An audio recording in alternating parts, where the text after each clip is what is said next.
And I have not answered these people. I will tell you why I have not answered them. The elders said there are 3 categories of mad people. How many categories?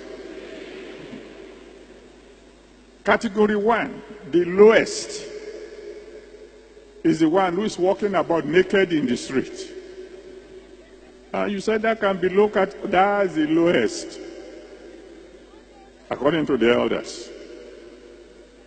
Category 2, that is more terrible than that, is the one who is well-dressed, well-educated, but mad.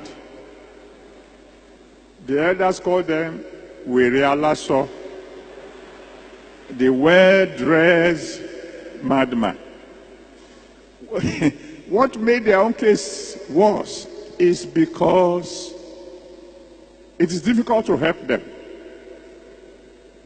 And they do a lot of damage before people will realize, this fellow is mad. There are many mad people who are well-dressed and highly educated. But the worst type of madness, according to the elders, not me. So when you are quoting, quote the elders.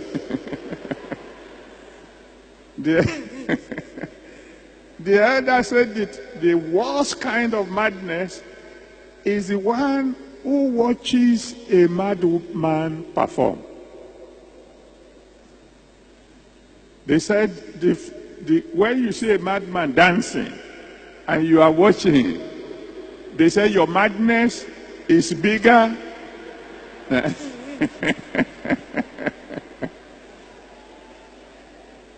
So when I see mad people perform, I ignore them.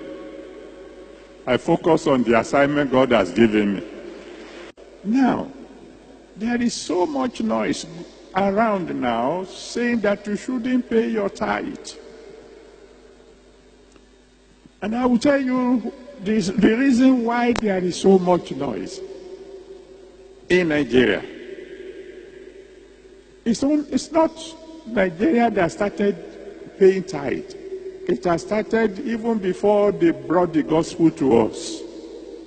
The Pentecostals have been paying tithes now for more than 100 years. There's no noise anywhere else in the world saying you shouldn't pay your tithe. The truth of the matter is that some people are afraid of you.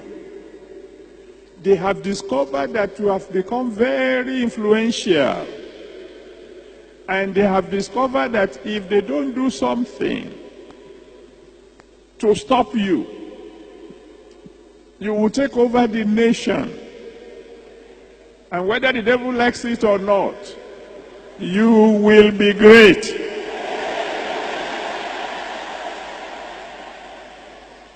And so they began this, they found out that one of the sources by which God had been sustaining his church is through tithing. They said Jesus didn't ask us to tithe. So I'm going to ask them to put on the screen for you a passage. Just one is enough. Matthew 23, verse 23. Matthew 23, verse 23. First of all, put it there in King James Version. And please make it big so that everybody can read it. Put it on the screen.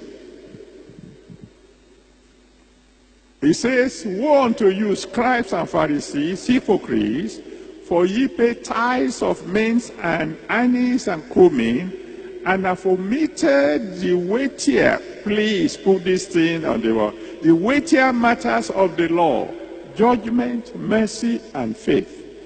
And then he said, these ought ye to have done, and not to leave the other undone.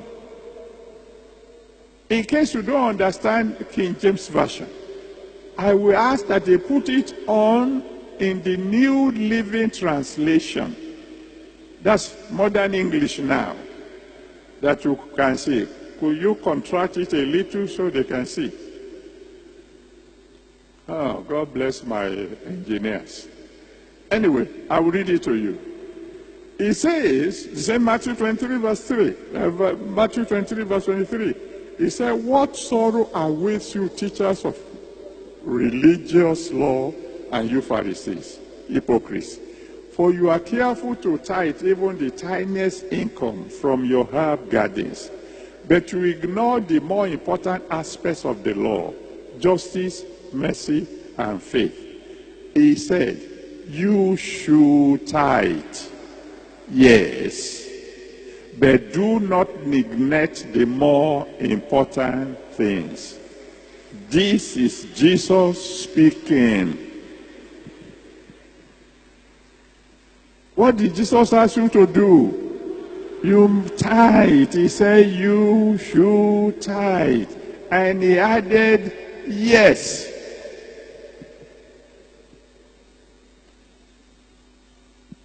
When God is going to judge us on the day of judgment, He's not going to base his judgment on what is on the internet or what is on the Facebook or what is any other form of communication. He's going to say, can't you read for yourself? What did I say? Jesus is my Lord. I will do whatever he says, not anybody else. Because in 1 Samuel chapter 15, you can read it from verse 1 to the end. 1 Samuel 15 from verse 1 to the end. When God sent King Saul on an errand, and he didn't fulfill all that God asked him to do.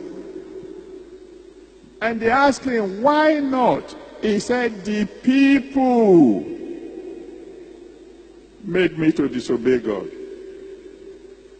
God did not say, because it is the people that caused you to disobey me, therefore go scot-free.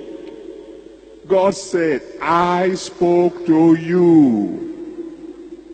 And he took his kingdom away from him. I pray in the name that's above every other name, you will not lose your crown.